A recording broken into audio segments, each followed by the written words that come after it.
Great. So we'll get started with our State Technical Assistance webinar. Our topic for today is maintaining and nourishing partnerships. So we are funded by HRSA, and we are HRSA's main primary vehicle for state technical assistance for Title V agencies. Some technical tips for today. The audio is only broadcast through the phone lines. Please mute your computer speakers. This helps us cut down on feedback. You've all called into the phone line. You are muted. To unmute yourself during questions and answer sections or any engagement pieces, please press *# to unmute yourself, and then you can mute yourself again locally to cut down on background noise. We have some downloadable resources in the file share pod, and we do have a chat pod for questions and answers on the left-hand side, bottom left-hand side, at any time throughout the call. The session is being recorded and will be posted to our CSN and CSLC web calendars within 2 weeks. My name is Maria Katratis. I'm the CSLC co-manager. This is the Children's Safety Learning Collaborative. I am also the data director. We also have Jim Vetter on the line with us today. He's also a CSLC co-manager. We have Richard Hamburg from Safe States will be presenting. And Jenny Stern-Carusone, who's the CSN Associate Director and also a Child Safety Learning Collaborative co-manager. So thank you all for joining us today. And I will hand it over to Jim Vetter to start our talk today. Thank you, Jim. Thanks, Maria. So we know that folks are with us from all across the country and working on a variety of injury and violence prevention topics. So we know that there's a lot of experience here together on the webinar around partnerships. So as we think about what makes for effective partnerships and how we build partnerships for child safety, for injury and violence prevention, that we know that one of the first steps is identifying potential partners. As many of you have done, you may have long-standing partnerships, as well as you may have new projects where you need new partnerships. Figure out how to connect with those potential partners, and then formalize that arrangement, that partnership arrangement. That you might get as formal as to have memorandum of understanding or memorandum of agreement, or just have a clear understanding about who is in the partnership and what your roles and responsibilities are. Then once you've got a partnership going, then you've really got to maintain, nourish that partnership. And over the course of this webinar today, we're going to be talking with you about some strategies that really might influence each of those steps. So let's find out a little bit more from you. Think about in your work in injury and violence prevention, particularly with young people, that what are the types of organizations that you're already partnering with, that you're currently partnering with? So take a moment just to think about that. And then down the bottom of your screen there, you'll see there's a little area. I see that Libby's typing in right now. And just think about it. So who are some of the, and Danita's typing too, some other folks, who are some of your partners? As you're thinking about whatever your agency is, who are some of the other folks that you work with to make the positive change in your state or jurisdiction that you're working on? Okay, so Ann says nonprofits, hospitals, health departments. Okay, Libby talks about healthcare, public safety, public health, local business. Well, those can be strong partners. Carol mentioned schools, other state agencies, community stakeholders, school nurses in particular. We've got law enforcement, fire, EMS, schools again, other state agencies, state departments, probably not the State Department. Okay, so Tiffany is talking about daycare. So it may depend on which injury and violence prevention topics you're working on, who the partners might be. Local public health units, hospitals. Sarah's also got some national organizations that you're partnering with. And Jane talks about highway safety, child welfare, law enforcement, social services, healthcare providers. Great. Safe kids. Okay, there we go. Great. health department, mental health, highway safety, tribes. Great. All right, so we've got a number of different kinds of people, organizations, groups that we tend to partner with. So as you're thinking about those kind of partners, then depending on what your injury and violence prevention topic might be, there are the kind of traditional partners who you might think about first. So if I'm working in something like suicide and self-harm, then mental health might be a kind of typical partner that I would partner with. If it's motor vehicle traffic safety, then I might be thinking about the Department Registry of Motor Vehicles might be the kind of organization I might partner with. But then you can really think about who are some other partners, who are the kind of non-traditional partners. So can we engage, someone mentioned business that they were engaging with. Are there ways that we can leverage business? Are there coalitions across the state or jurisdiction that we can connect with? So the broader we can think about who those kind of recreation departments Jane talks about. So think about who the partners are, who are your core partners, but then also it helps to be thinking about who are some additional partners, folks that you may not first think about, who could really move your injury and violence prevention efforts forward. So why do you do it, right? All of you right away started to come up with lots of different partners that you have. So think about in your work, how have having those partners, how's that benefited your work? What can you do, what's stronger about your injury and violence prevention work because of those partnerships? And just take a moment to think about that. And go ahead and just, again, type in the bottom. Okay. All right, Alicia talks about this can be a way to stretch resources. You can reach more people when you partner. Oh, interesting. Carol's talking about, right? You can partner with people who are really subject matter experts in their particular field. Victoria saying potential for funding. That's always a positive thing. Joey mentions, right, if we really align our efforts, we can have that kind of collective impact. We can define those shared goals, work together. Oh, that's interesting, Anne. Anne's talking about that our partners have partners. That's right. So whatever group you partner with can help you then expand out your reach even to others, right, and to have that greater impact. And Denise is talking about, right, you can, it's concrete as co-sponsoring trainings, right? So somebody provides the trainers, somebody else provides the site, materials, food, snacks, publicizing, right? You can get the word out all around the state. That when you have that's interesting. Dina's talking about that if you've got partnerships in place, then when an opportunity arises, like funding opportunity, you can quickly move into action. Right? That Jan talks about that you can move things forward. You can work deep in the community. You can get to root causes. Jane mentions you can extend the resources, be able to engage in services that your agency may not have in your mandate to do. You can have that kind of direct contact with community members. And Victoria talks about when you fill the gaps.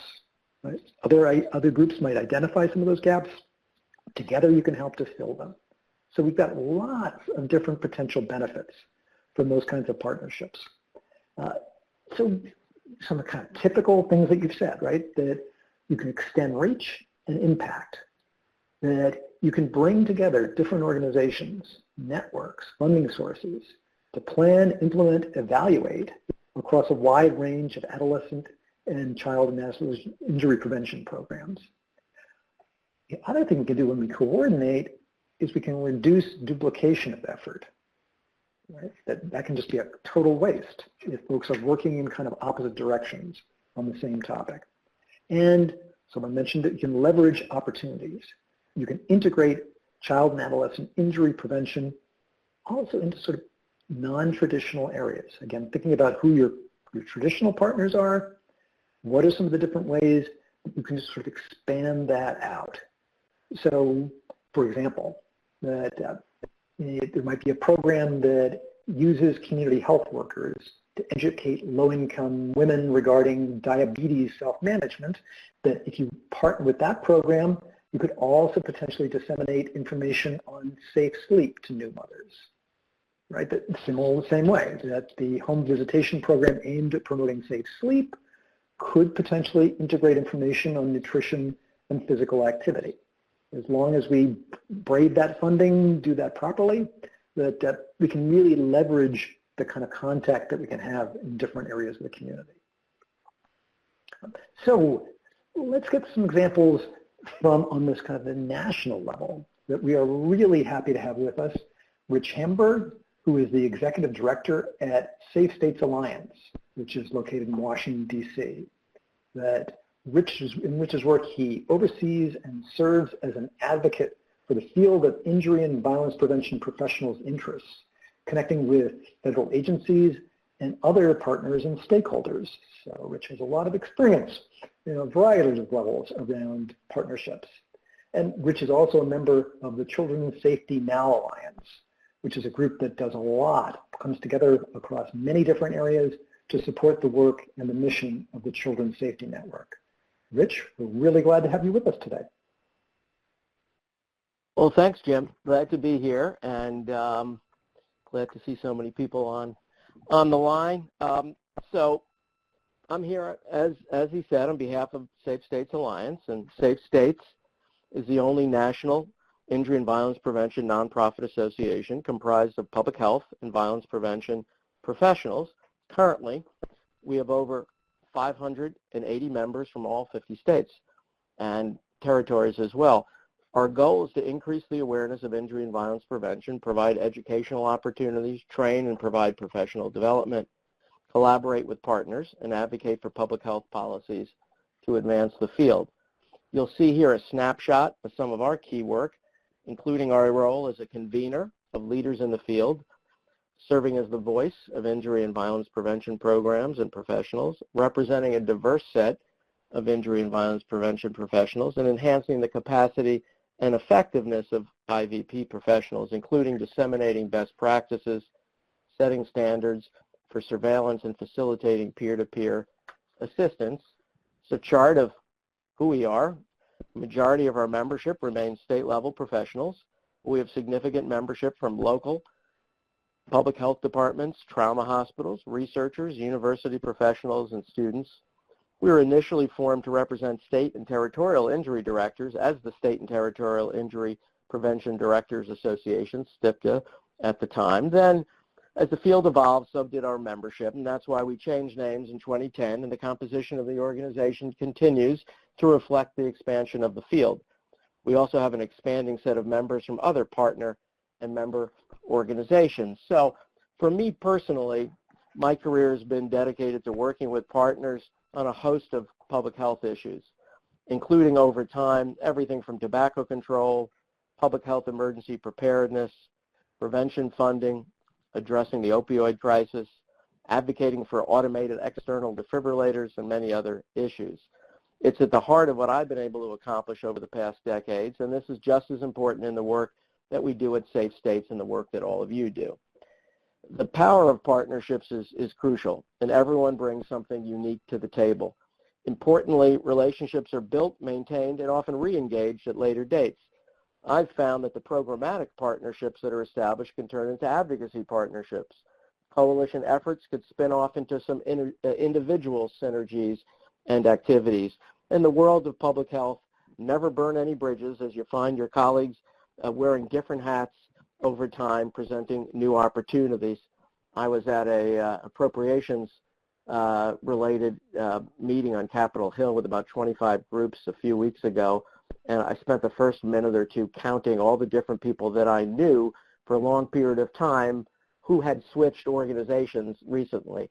So, the good part about public health is people remain in public health, but they do, tend to move on over time, and you may find you're partnering with someone one day, and then, a period of time goes by, and then, you can reinitiate work, perhaps even with both of you wearing different hats. So partnerships are, definitely at the heart of our work at Safe States, and, the general value for someone partnering with us, for example, is, in our case, providing access to an extensive network of program, policy, surveillance, and evaluation experts from state and local health departments and hospitals all across 50 states. Experience. We have knowledgeable staff, volunteer leadership with a long and reputable history of organizing and leading diverse groups nationally in a variety of issues. Influence is important. We actively partner with a diverse set of multi-sector organizations committed to enhancing the practice of injury and violence prevention, including convening the STRIVE Action Council network, and Injury and Violence Prevention Network that I'll describe in just a bit.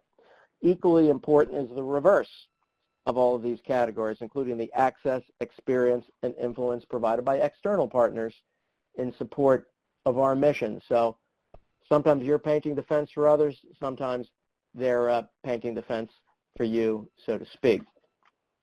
So, for me and clearly for all of you participating on this call, you understand the power of partnerships. You'll see in the title here, essential nature. There are definitely some important categories for collaboration. Developing and implementing programs together, learning from each other at conferences, webinars like this, symposiums, and other learning collaboratives. Featuring and sharing each other's resources, expertise, websites, materials, and ideas, professionally scratching each other's backs, so to speak. Just being a good partner, passing on relevant opportunities, connections, and other partnership opportunities, that don't involve you, but you might be at a meeting and something comes up and you say, hey, this is a great, possibility for collaboration for, A group or B or C or D or E or F, different organizations. So I think to be a good partner, you need to share information. That's always been my mantra, whether you benefit from it or not. At Safe States, it's worth noting, as you see here as you barely see here on the screen, you weren't meant to be able to read that chart, but it says it's our strategic plan for the next 3 years. It says provide leadership that advances injury and violence prevention, and it has 5 categories that are strategic goals. And it's worth noting that among the 5 strategic objectives in Safe States' recently approved 3-year strategic plan is one dedicated specifically to engaging in cross-sector collaboration. That's considered a key work process at the same level as expanding, diversifying, and engaging our membership, strengthening the injury and violence prevention workforce more writ large, advocating for policy solutions, and securing diversified sources of funding. And partnership definitely has a role in all of those, but we thought it was important enough, our leadership did, to identify that as a specific organizational goal. We also internally have established independent or quasi-independent, volunteer-driven special interest groups to facilitate partnership between those sharing common experiences and issues. The list is not stagnant. The groups are added and removed over time depending on current priorities and membership. And currently, if you look at that list, we have a hospital one, a partner in sexual violence, state designated representatives, and I think there's one more. But I think the idea here is when you recruit diverse organizations, both inside and outside of your areas of expertise, it's also nice to recognize some commonalities, and so frequently on a regular basis, all of our trauma hospital-related members all partner together and discuss issues of mutual interest. Same thing with our state designated. That's the other group. Our state designated representatives are the injury directors and managers from all 50 states. Let me give a few examples from the programmatic side of successful programmatic partnerships that we've worked on.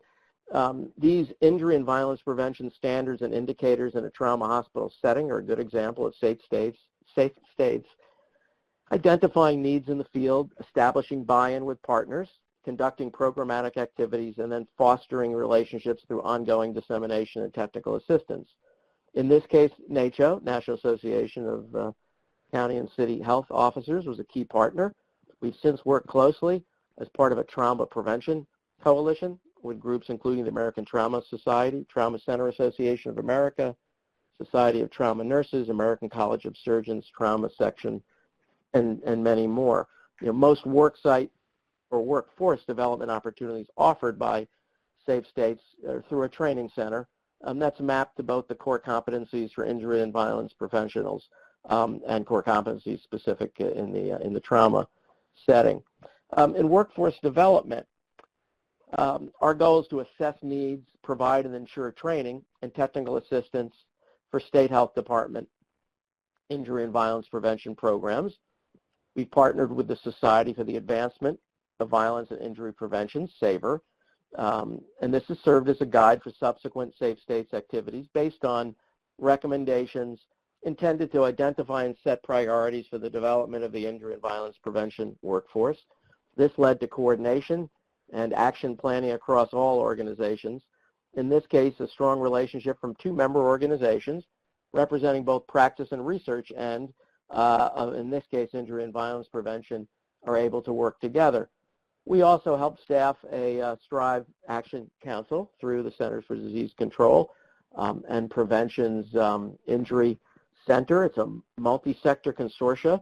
Some of you may be members of organizations that work at the national level to advance youth violence prevention efforts in states and communities as well. The frame and the vision that guides the Action Council's work is to build safe, stable, nurturing, healthy communities that provide opportunities for all children, teens, and young adults to thrive.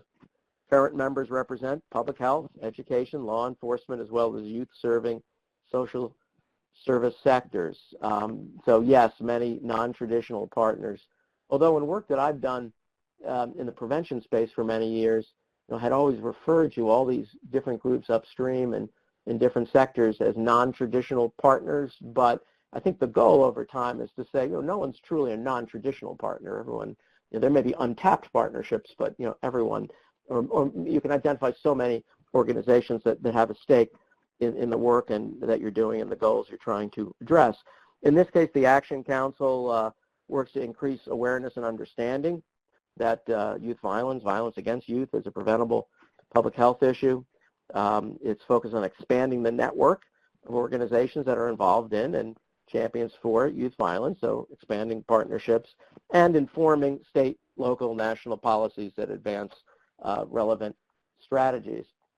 We also have a program that I was happy to attend for the first time last year, and it's called the STAT, State Technical Assistance Teams program, unique to Safe States, is a project that's been operating for many years. Partners it partners experts from our organization with state health department injury prevention programs. Some of you may have participated in the past.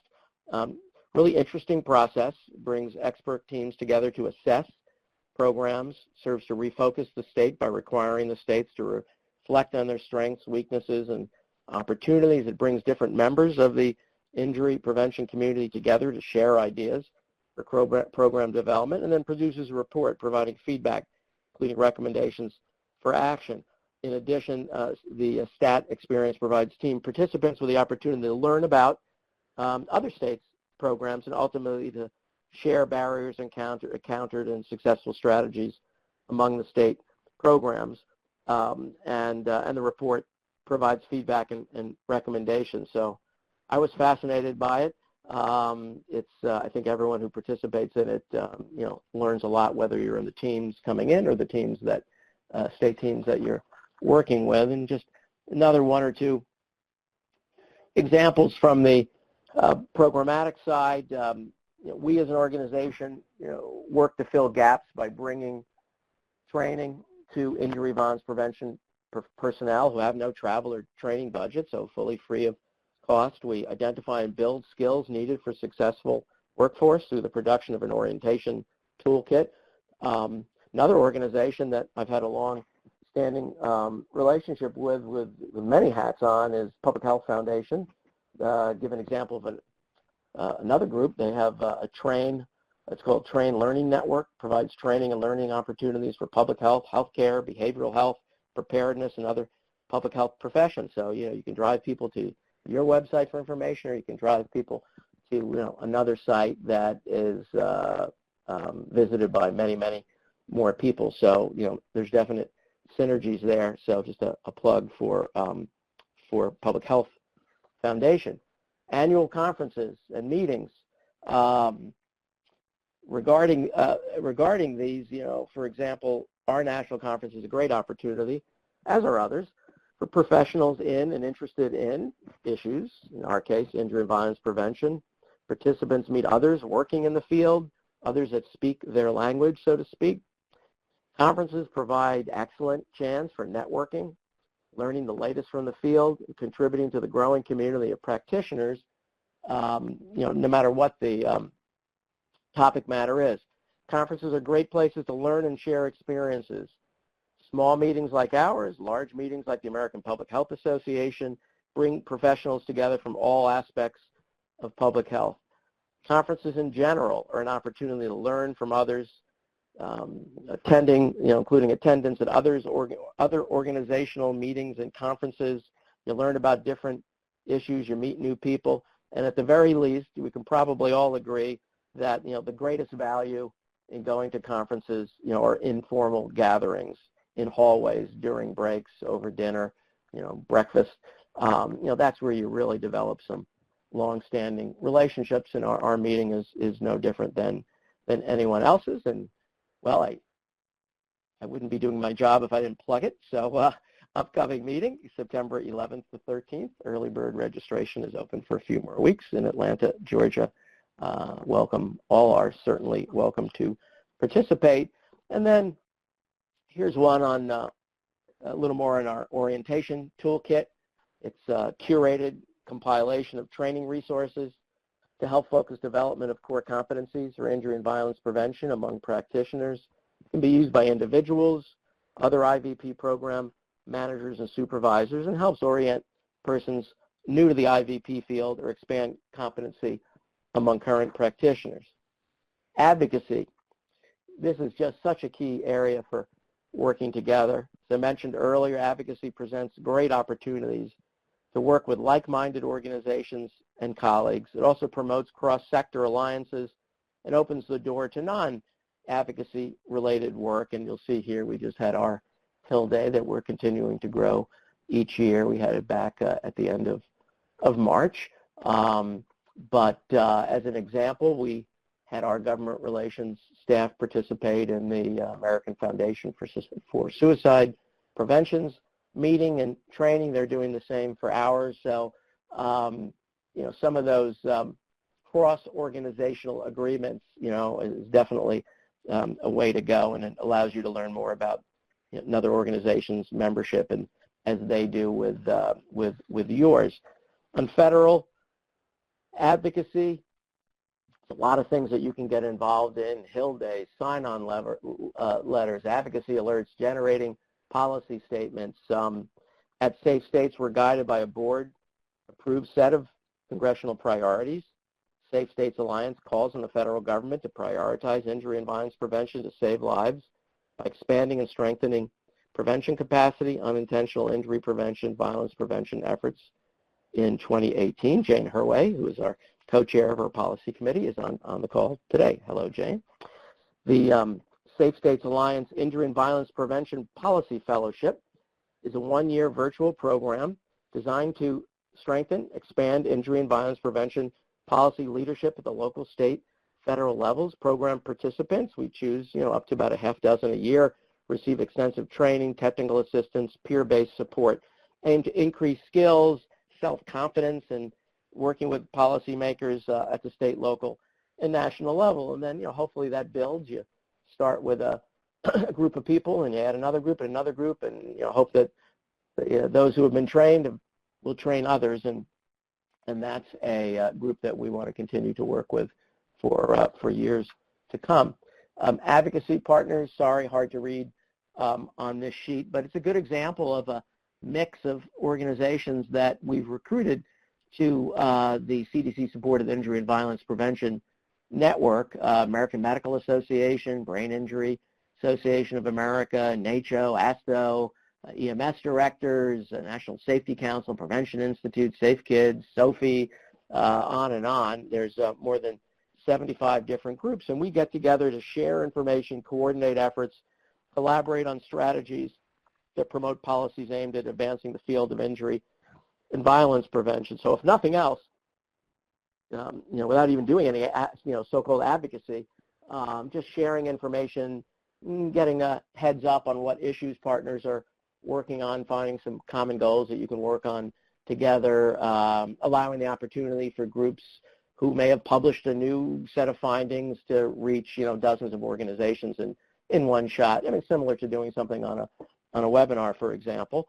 And the efforts of this group include efforts to prevent opioid overdose, road traffic injuries, poisonings, falls, fire and burn injuries, drowning, suicide, adverse childhood experiences, interpersonal violence such as homicide and sexual assault.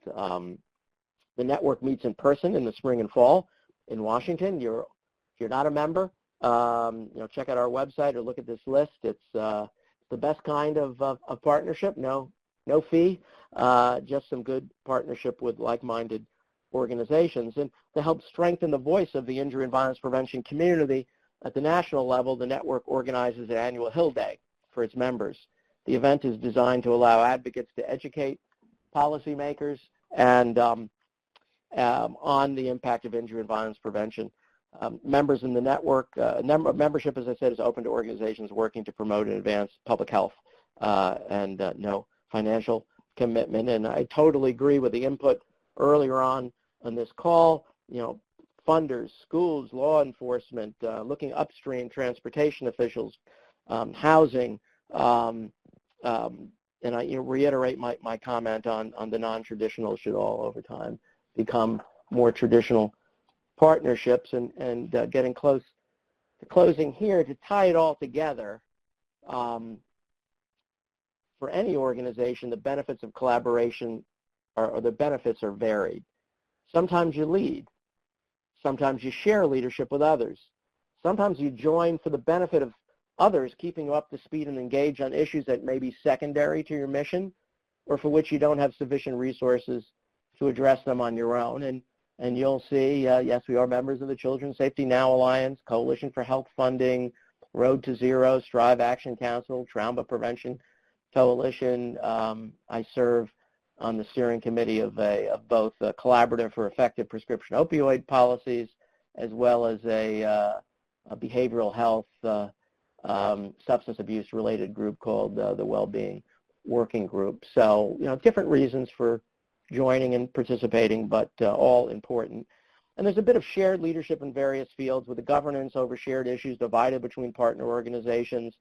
In our field, one group might lead on transportation safety, another on gun violence prevention, another on the opioid crisis, and another on senior falls and safety. But the most important thing is to work together to help meet your shared goals. So let me stop there. Thank you for the opportunity to give a little background on partnerships in general, some of the partnerships that we're involved in, others that I've worked on for many years, and send it back to Jim. Excellent. Thanks so much, Rich. And if you are interested in learning more about Safe States, that we gave some information back there about the Safe States social media. But now we have, and there's in your slides, actually if you go down to the bottom of the screen, you'll see you can download a copy of today's slides, and we'll also post those on the website. And Rich has been nice enough to give his email address if you have some more questions afterwards, but we're going to have some questions right now. So I'm wondering that Danita, Carol, Sally have all typed in some questions or comments. I'm wondering if the three of you and anyone else would like to ask a question, you can unmute right now by pressing *# and just type into the chat to let me know when you've had a chance to unmute. And Rich, you mentioned about that one of the things that partners can do is to share each other's resources, that we might have different networks that we can help get resources out to. And we very much appreciate that Safe States has recently shared 3 of the Children's Safety Network's resources, including a white paper that includes this topic for today. It's about funding and partnerships. So if folks want that white paper, if you go down to the web links area and just click on that title and browse to it, you can get to that resource for you. So I'm just curious. Yes, go ahead. Yes, Rich. Oh, I was just going to say a couple of quick things. One of the changes I've instituted since coming on board to our organization is the focus of even things like our newsletter, which is a benefit of membership, and it goes to our members. But there's so much good information that we, with just a minor tweak or two, began last year to send out to partner organizations. Began with a couple of dozen, a couple of hundred, and now over 1,000 other organizations. So I really suggest to groups to think about external relations. What can be shared more widely. And one of my, if I have a claim to fame before coming to Save States, in my work with a group called Trust for America's Health, I put out a digest, Wellness and Prevention Digest, with just about anything that anyone in America wants to share on prevention, with very few governors to it, announcements of funding opportunities and upcoming meetings and webinars and reports that are released and advocacy efforts and sign-on letters, and that's a list that grew over time from hundreds to thousands to it's over 15,000 at this point. The reason I bring it up is it was all about promoting public health, and that was more broad than just injury and violence prevention. But that's been my mantra. If you have information, share it. And if people do good things, share it more broadly. And so I'll always go back to that as a model that I think is good for organizations to have. Sounds like a very strong model. And Rich, the folks had some questions about the STAT, that the State Technical Assistance Team, and that Sally Kirshner is on the line and said that their state, Vermont, had an opportunity to be engaged with the STAT. Sally, can you say a few words about what that experience was like? And Sally thinks you may be unmuted. Did you press star pound? Oh, okay. Hello, this is Sally. Hi, Sally. Great. And this was in 2012, and actually Michael Bauer was on the team who came from New York State, and we have never had a real strong centralized injury prevention program, because it's been a while since we've had a core grant, and they came to help us get organized, because we were doing injury but kind of all over the place and not a strong central approach. And of course they did some recommendations, such as we should have a couple of full-time staff and a full-time analyst, and that's not going to happen. But a lot of other recommendations helped us understand where we could go with our kind of piecemeal approach and how to pull it all together. And they wrote a great report. As I say, I still pull it up when we're trying to do some strategic planning or working on this, and even for applying for our for ongoing injury grant related work. We still pull up the report. I saw somebody from Texas. They did Texas a while ago, I think. Yeah, and then Sally, Carol had a question about what was involved in it. Carol, are you unmuted? So Carol, when you have a chance, did I hear that? I think. Star pound. Did you hear me? Carol, yes. Hello. Yes. Yes. I was aware of the fact that Texas had it. I would have to dig into the files to find it, because it was before me. Mm-hmm. And Carol, we've had some changes in our... Yeah, Carol, I think you had a question about what was involved. She answered it, sorry. It was just a lot of work to prep, which is the impression I had, was that it was a lot of work for states to prepare for the visit. Anyway, so we just had a lot of changes in our state, so it was kind of like, do we need to kind of revisit that? So. Yeah. So, and Danita, are you unmuted as well? Yes. So you had a question about the STAT as well? think the cost and the preparation, but I've gotten a little bit in some private messages back and forth. Is all. So why don't we share those out for everyone? So what is the cost? Well, we've been able to, through our cooperative agreement with CDC, take care of most of the costs related to a visit. We've generally done one a year, and if there are multiple states that are interested and apply, we've also done some cost sharing to allow others to participate. We've been doing it for 18 years, so we've done, I think, between one and as few as one, as many as 3 in an individual year. We've had a couple of states come back. We've had 2 or 3 that have now done multiple visits, and this year, for the first time, we add a little more value in some subsequent technical assistance. So I should actually correct myself. We always refer to as, at least I do accidentally, as technical assistance, a state technical assessment team. So that's the STAT. But we are now providing technical assistance, assigning our team lead for the group that comes in that will continue to coordinate with the state, for up to a period of a year for some additional technical assistance. So I think it's a valuable program. Just as a participant on the organizational end, I learned a lot.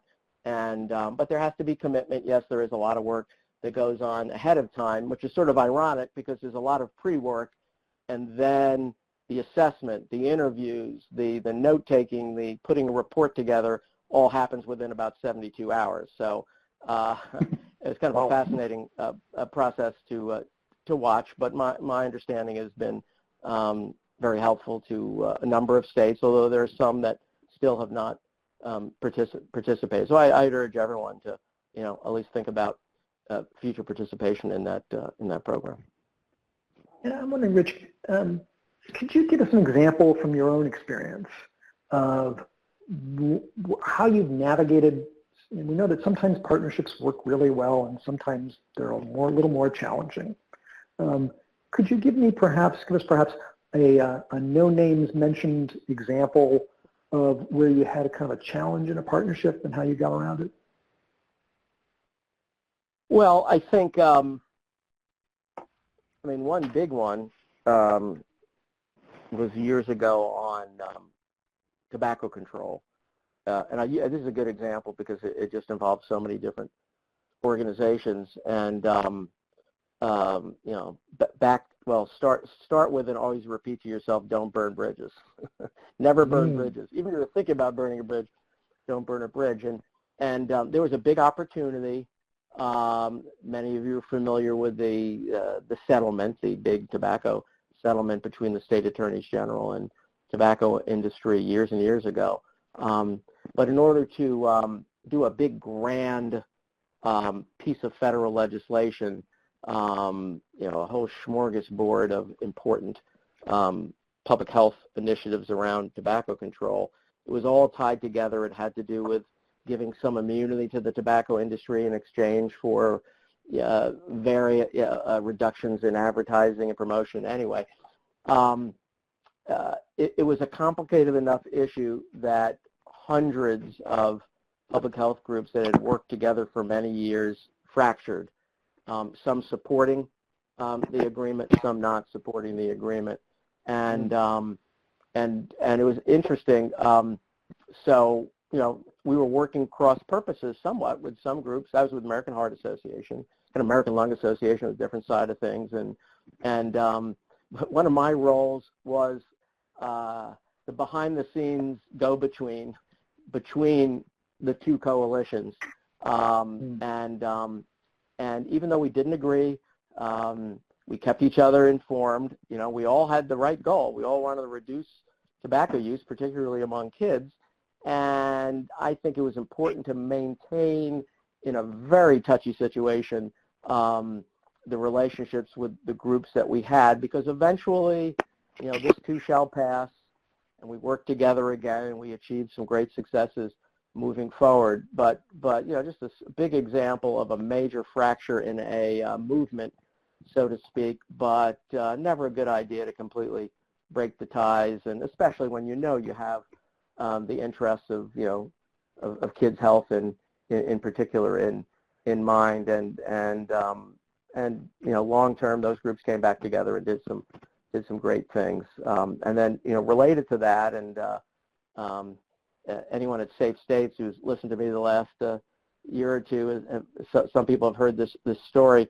Also related to tobacco control, we did a lot of work with the tobacco growers, and it's not that dissimilar to trying to build some relationships with gun owners, and trying to really move those issues forward. It's amazing what you can accomplish if you reach out to people that appear to be on opposite extremes of an issue, and then just find some real commonalities and ways to work together. And I had wonderful relationship with tobacco growers who were scared to even talk to anyone in the public health community, let alone meet with them in person, and found this bond on again trying to protect America's children and trying to fight the tobacco industry at the time. So there are some really, really unique partnerships that can be made with some successful results. So always keep that in mind. That sounds like great advice. So as frustrating as a situation may be with a particular partner, know that we always have the prospect of coming back together later, and just don't burn those bridges. And that Terry goes for that too. And I thought it was interesting, just last thought, Rich, when you mentioned about advocacy, that's an experience, an area where I've seen lots of different health departments have very strong partnerships where they, as a state agency, may not be can educate, including educating, say, the legislature, but can't advocate as such. But they can partner with an advocacy group so they can provide the background information, and the advocacy group can then advocate. So that's just another example, as you were saying, about how those partnerships can come together, and folks can work in very powerful ways together. I mean, we can have a long. I was going to say, you can have a long conversation on what you can and can't do as a state health official, but you should definitely talk to and develop relationships with and share information with policymakers, even if you're worried about true direct advocacy, which frankly you shouldn't be in many cases, but the relationships, you want to be a go-to organization with other partners. Part of the benefit of partnership is you're bringing something to the partnership, and so if nothing else, you have expertise, you should share it, and people who are making policy decisions should know to use you as a resource. That's the last thing I'll say. That's great. And Rich, we hope you'll stay on the line, so there's time for a little more Q&A at the end. As you were thinking about what Rich was just sharing there, I'm curious that if folks would take just a moment down in the new chat that's just appeared there. When Rich was sharing his experiences with Safe States, what were some of the things that might have resonated for you the most? Any thoughts there? Anything that out of those experiences that Rich was sharing that seemed particularly relevant for you? And I'll give folks just a moment to think about it. I think that folks may have already shared those things when Sally was talking about her experience with the STAT and so on. All right, so as any of those thoughts come up, feel free to put those in the main chat as we keep going. So Rich was just talking about some challenges with partnerships. So now let's invite everybody to do that. So think for a second about, in your situation, what are some of the things that you found most challenging about partnerships? So to invite everybody right now, just take a moment to think about that. And what have been some of the things that have created challenges in the partnerships for your agency, your organization? Think about that for a moment, and then you can just go and type in that main chat down in the bottom there toward the center. And Terry's making a good point that don't assume that folks do not support your cause. Okay, Dina talks about that staff turnover. can be a challenge in partnerships. And even just keeping partners engaged. Oh, that's interesting. Stephanie talks about when partners don't understand the public health approach, that can get challenging too. And Celeste talks about, okay, agency partnerships based on specific staff coordination, and then there's staff turnover, so then the partnership doesn't continue in that same way. Well, that's interesting. Terry's talking about personal agendas and how that can get in the way. Becca talks about, just misunderstanding, lack of coordination, competing priorities and deadlines. Alicia talks about, okay, so if there's no funding involved, right? We're a partnership, but there's no funding, then it can be difficult to have real accountability. And Jan's mentioning workforce capacity. Sometimes we need to educate and re-educate if we're going to have a partnership. Denise also talks about how do we set them up to be really sustainable. So that's sort of back to the building on the turnover idea. Maybe people who started the partnership. So that's interesting. So Danita talks, actually, Danita, could you unmute for a moment and tell us a little bit more about what you're thinking here? What do you mean about, good point here, about moving beyond relationships to infrastructure? Could you unmute for a second and tell us a little bit more about your thinking there? Yeah, I was thinking sometimes like public health in Louisiana and behavioral health working together started when public health, well, it started again when public health invited behavioral health to the child death review panel. And so Jane's whole section and I with behavioral health have been working together a lot. But when I leave and Jane leaves, there's nothing in either of our infrastructures to kind of keep some of the collaborative things we've been doing going. And so I keep looking for ways to have the partnerships or coalitions be under some kind of sustainable group that keeps going after the relationships change or after the funding source changes. And have you found examples where you've been able to set up some structure that can keep things going? Not yet. On there, but the actual structure of behavioral health being on the child death review panel, which will continue because it's now in the mandate for the panel. I think that opened the door for more collaboration between the two departments. Okay, that makes a lot of sense. But I think that's the challenge because it's usually somebody with passion that starts it, and then, or two people, and then when that kind of changes, it's how to keep it going. Yep. So setting up some structures may be part of what can help with that. But I thought it's interesting that Stephanie and Sally are both talking about some challenges where there's kind of different understanding of approach, that in particular when folks don't come in with a public health approach, that, yeah, okay. So you folks work together, huh? Not surprisingly that you're thinking the same thing, huh? So say a little bit more, Sally and Stephanie, that but what kind of, how have you experienced? Again, you don't have to mention any names, you don't want to, but what happens when there's not that kind of understanding? When some people come in, say, with a public health model and other people don't, what can happen?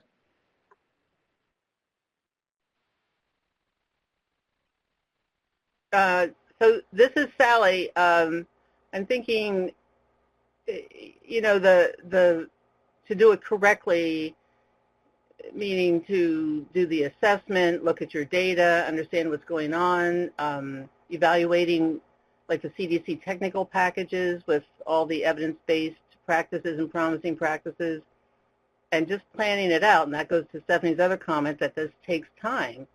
And it's not just necessarily a state bureaucracy. It's you need to take time to do it well, or else there's no point in doing it because you're not going to do it with any kind of effectiveness. And I'm thinking a lot, like you were talking about the tobacco and the tobacco wars, also with the home visiting programs that have been rolled out from the Affordable Care Act and many local groups wanting to do home visits as they always had been, but the Maternal and Child Health Bureau and the home visiting programs requiring evidence-based models, because if we're going to spend this money and do this effort, we have to do what we know works or invest in research to know, to further the science. Yep. Yeah, so being able to sort of come to agreement on those things can make a big difference. But when folks are talking about the turnover issue and these kind of common understandings around things like a public health model, about the importance of using evidence-based or promising practices, that there's a state team that I had worked with that really built in an intentional structure that anytime somebody, they had a partnership steering committee, that anytime someone joined their steering committee, they had an intentional orientation process that they took that person through that helped them to understand these kind of key principles that the coalition was operating under, and also helped get them up to speed about the kind of the key history, what they needed to know about what the group had been doing, and got them up to speed. And it seemed really smart that I'm on a state commission here in Massachusetts that just went from being a special legislative commission to a permanent commission. And we had a whole turnover where about half of the commission continued, half was new. And our first several commission meetings were really just people asking about how things worked. It wasn't quite asking where the bathrooms were, but almost. And that if there'd been and we ended up coming up with what was essentially an orientation process for the new commission members to sort of get everybody back up to the same place to be able to work effectively together. So those kind of structures can really help. So the kind of challenges that you talked about are very common ones, right? Where folks might have kind of aligned aims, but the aims might be different. Other thing that a lot of us have seen is that if we're coming together in this kind of braided or blended funding model, that sometimes there are different funding streams that have different requirements that can cause some problems, or may be operating on different time frames, and that often there needs to be strong support from kind of high-level leadership, and that's not always there. And sometimes it just takes some kind of negotiation, mediation, moderation to get everything to work together. It often takes a little technical assistance to get it to work. So we've been talking about this at the kind of the broad national, safe states level. Folks have been mentioning some of the challenges they've had. That we at the Children's Safety Network, one of the collaborative processes that we operate is the Child Safety Learning Collaborative. And some of you are part of that. Others we'll talk about a little more later about how you might be able to join in the future. But we have topics around bullying prevention, motor vehicle traffic safety, poisoning prevention, sudden unexpected injury death prevention, and suicide and self-harm prevention. So we've seen in all of these areas the way folks are using partnerships to move this injury prevention work forward. So let's get an example that we've got on the phone Jenny Stern-Carusone, who's the topic lead for motor vehicle traffic safety. But Jenny, can you share with us what's an example of how a motor vehicle traffic safety team has used partnerships to advance their work? Absolutely. Thanks so much, Jim. Hello, everyone. I'm really pleased to have this opportunity today to share a successful partnership story with you from one of our participating states in the Child Safety Learning Collaborative.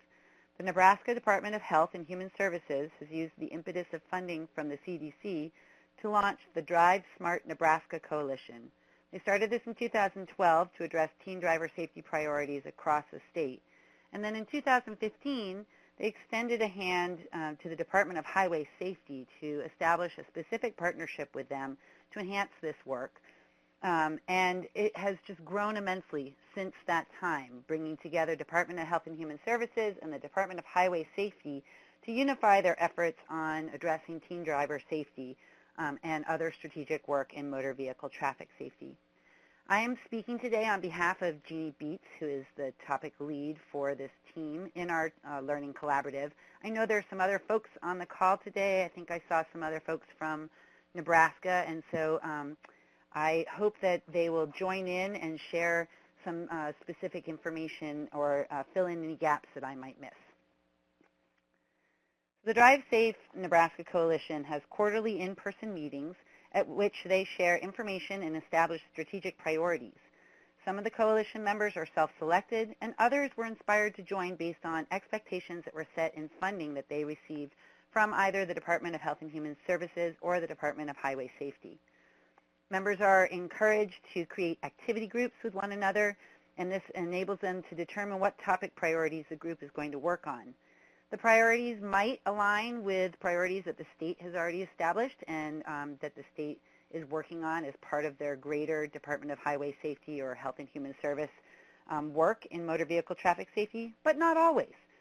So as an example, the Drive Safe Nebraska Coalition is currently working on pedestrian safety, and this priority evolved out of a few rural areas with membership on the coalition that identified this as a key topic area that really addressed the needs in their specific region of the state. Here we see an example of an invitation that was sent out to attend the Project Extra Miles meeting, which is a youth alcohol use prevention coalition. Jeannie Beets, the Motor Vehicle Safety Coordinator for the Nebraska Department of Health and Human Services Injury Prevention Program, attended and shared what was going on with the work that she led in regards to impaired driving with the Teens in the Driver's Seat program. As a result, she was approached by the Omaha Police Department about the programming, and now that's a new partnership that formed from that contact. In addition to encouraging active member participation and empowering the member-driven agenda, these partnerships have also been further nourished through regular public recognition that both celebrates the hard work and successes the partners experience and also helps to illuminate this work in the public eye. Rich talked a bit about this in his presentation and the importance of really acknowledging and celebrating your partners. For example, here we have a Malcolm High School, which is a Teens in the Driver's Seat school, and they received a Seatbelt Award for improving seatbelt use in their school that was presented by the Department of Health and Human Service and the Nebraska State Patrol before a volleyball game, really bringing great acknowledgement and recognition to the work being done by the high school and their engagement in the state work. Another key practice for maintaining and nourishing partnerships is to appreciate and thank the partners for their contributions and participation. It's really important to know that what you're doing makes a difference and that people value you. Here we see an email that the Drive Smart Nebraska Coalition sent out to high schools that did the Teen Driver Experiences Survey that was spearheaded by the Department of Health and Human Services. This is thanking them, but also providing feedback on the results, so it's giving while acknowledging. Schools are really appreciative of this information and guidance, and as I said, it's really important to thank the people and the partners that you're working with, as this feeds their souls and makes them feel valued.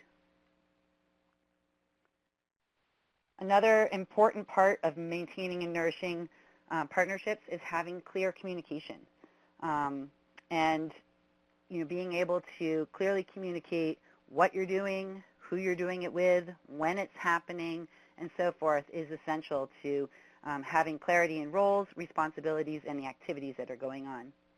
One great way to do this is to like each other's organizations on Twitter, Facebook, Instagram accounts, and so forth, and then share the information that you're seeing, and Rich talked about this too, and how important it is to promote the work that your partners are doing through your social media networks, and have them promote your work through theirs as well. You can also routinely use the organization's hashtag or @them. I'm sure all of you are following this with the youth that you work with and understanding how social media works, but being able to tag the agencies, organizations, and people that you're working with so that you're helping to broaden the scope of sharing information. On the right side of the slide, you can see an example of where Teens in the Driver's Seat posted about a traffic conference and then Drive Smart shared it.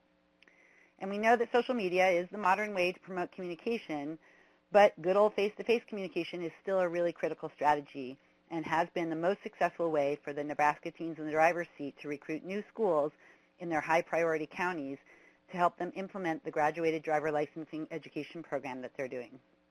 Jeannie adopted this approach after attending a Boston training on the communications ladder and is currently running a quality improvement testing process called the Plan, Do, Study Act to ascertain how her recruitment process can be most successful. So she's testing reaching out directly to schools versus what the effects are of reaching out and utilizing the partners who are aligned or allied with schools, and which one can help them onboard and identify schools more quickly.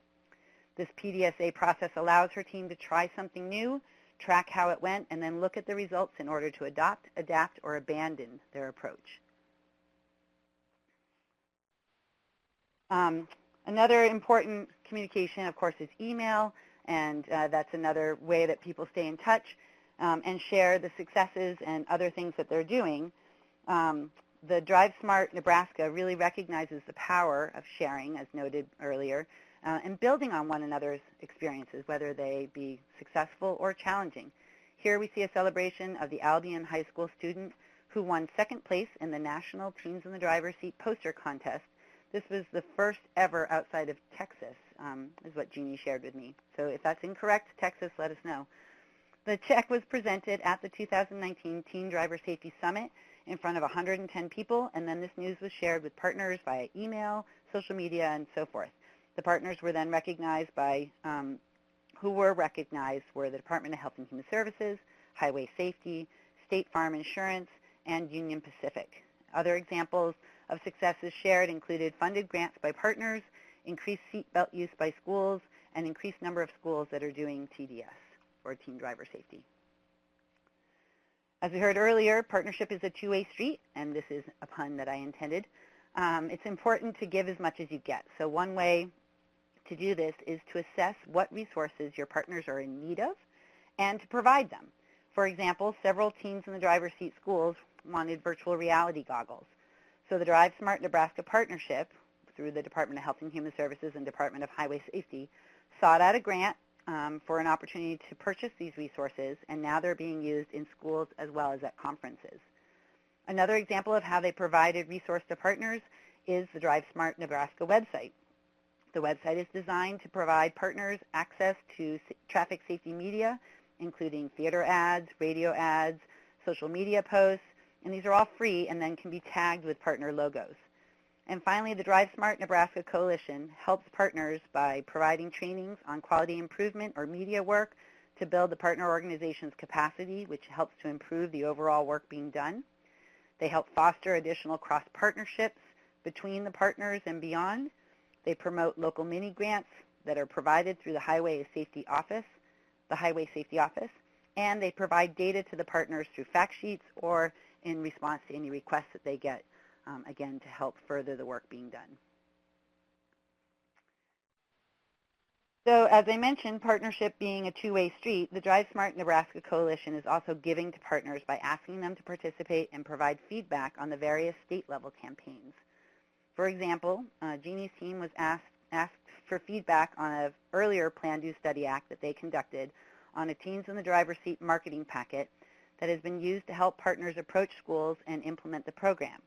She sought out partner opinion on the packet as to what could be improved and what they liked, and then took that information to revise the marketing packet, and then again has tested it a couple of times.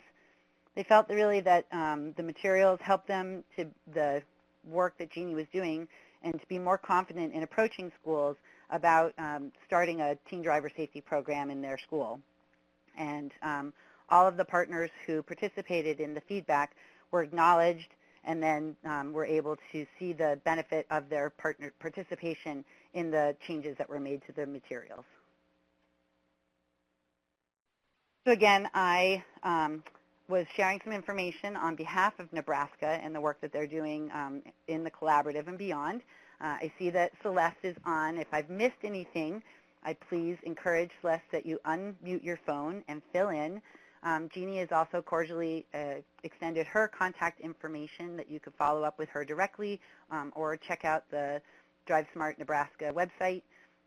And I'd be happy to take any questions that come up in regards to this that we can't answer today and pass them along to her. Jim, I'm going to hand this back to you. Excellent. So great to hear about how this has been really working practically on the ground there. But, so clearly lots of folks here have experience around building these partnerships. And some folks have been sharing a little bit about how you've approached it. So let's give an opportunity for folks to share a little bit more. So I'm wondering, what have you found to be some of the keys to building and maintaining strong partnerships? And as folks are starting to think about that and type in, that I noticed that in the chat, Jane had mentioned something about some partnerships and succession planning work that you had been working on, and that Rich might have been involved with. But are you able to unmute yourself and share with us a little bit about that?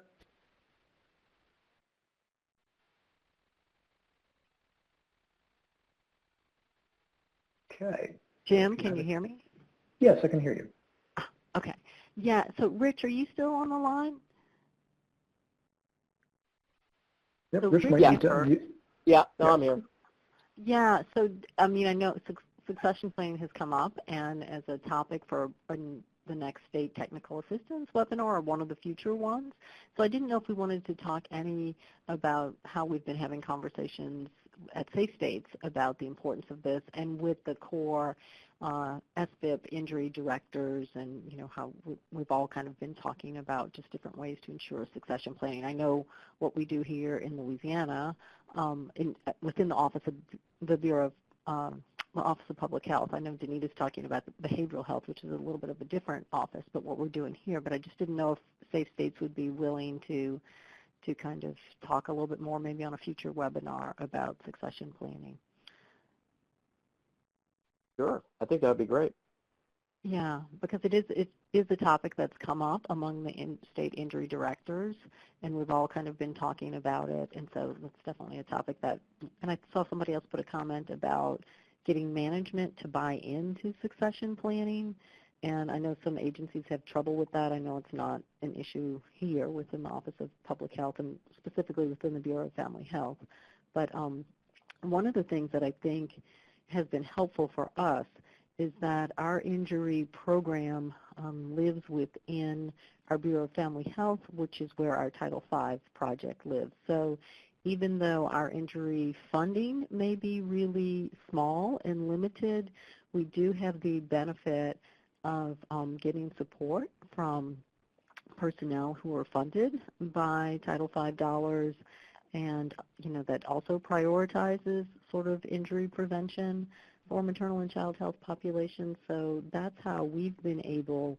to kind of create sort of an injury program by braiding together different sources of funding that all have some element of injury prevention in it so that we can all sort of work together. And like, for example, on our, so we're in the Suicide and Self-Harm Prevention Learning Collaborative, and so we have several different team members from within our bureau because we're working with schools. So our adolescent school health person participates in that, and adolescent school health providers are getting very interested in suicide prevention.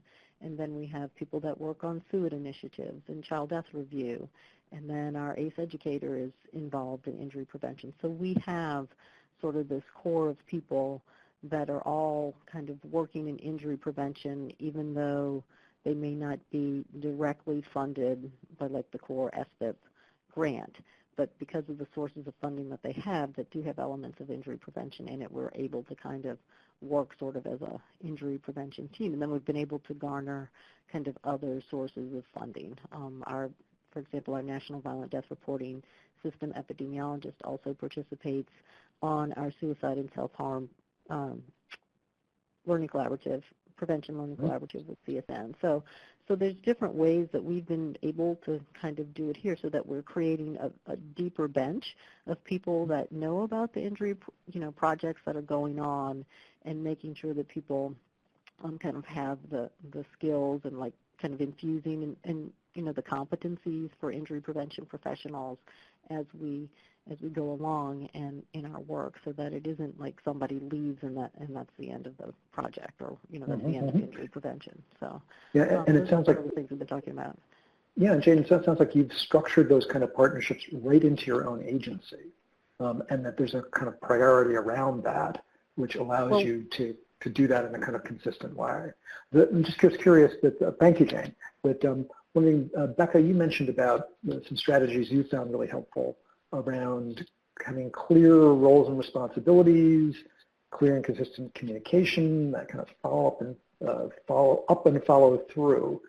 If you can unmute, can you tell us just a little bit more about what you're thinking there? And Becca, can you unmute? It's *#.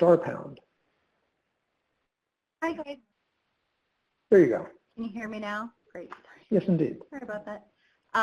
So I think one of the things that's helped a lot with, developing partnerships, helping people buy into the vision, helping people move forward and feel committed to the action plans or the steps or the next steps that the group develops, is having that follow through. So when you say that you're going to do something, you're doing it, or if you can't do it for some reason, explaining why you couldn't do it or when it happened.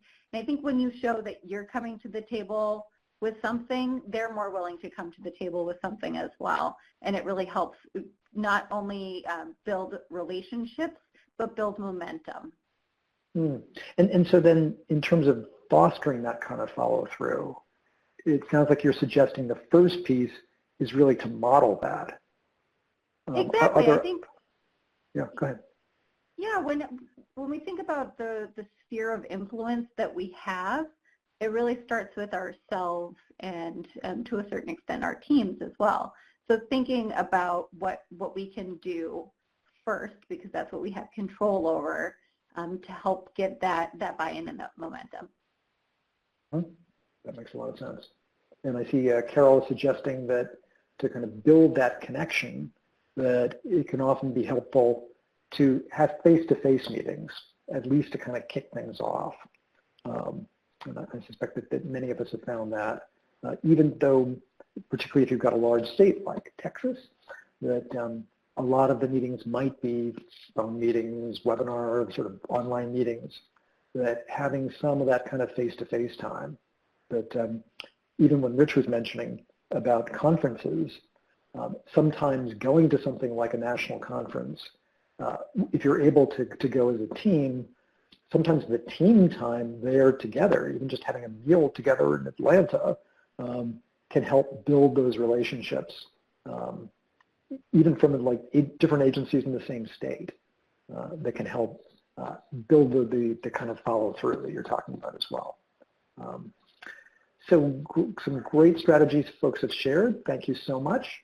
That as we're thinking about all this, that this really ties into, we work together in our Child Safety Learning Collaborative with a number of you, a number of your states, that right within that quality improvement framework, the framework around spread, that we know that partnerships are right at the center.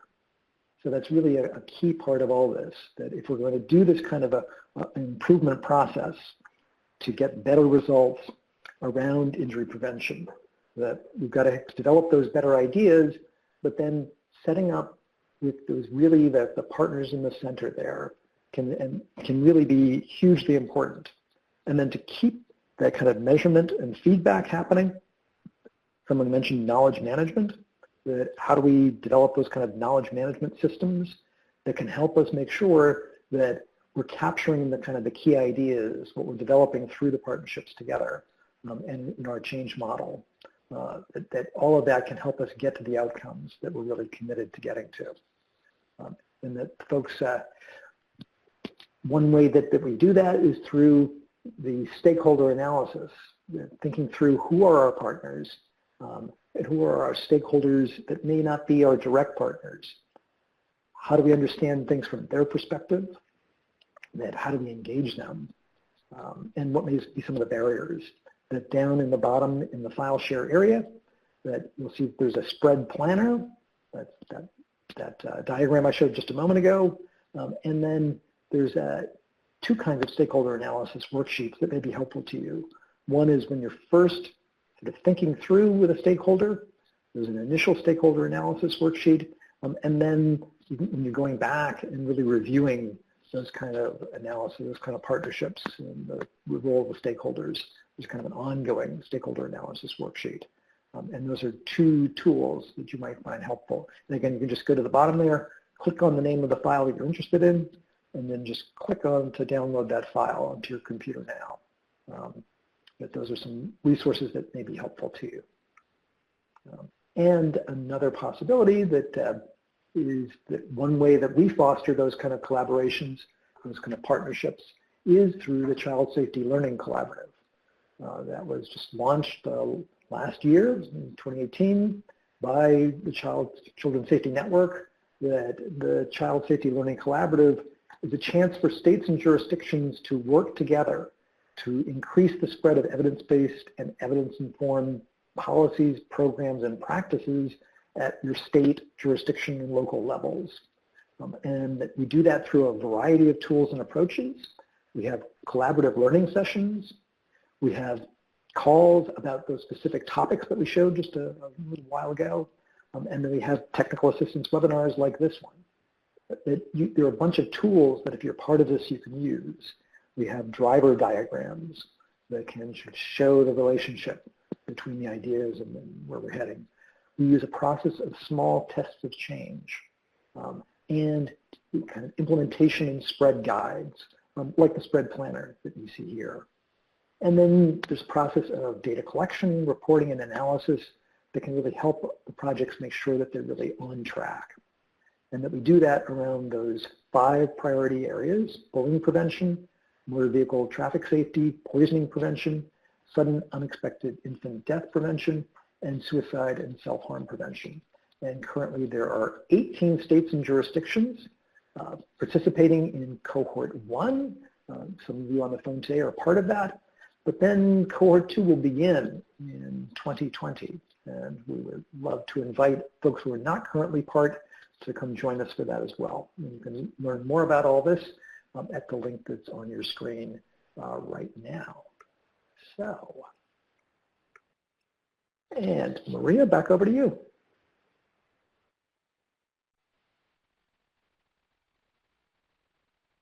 And Maria, you may be on mute.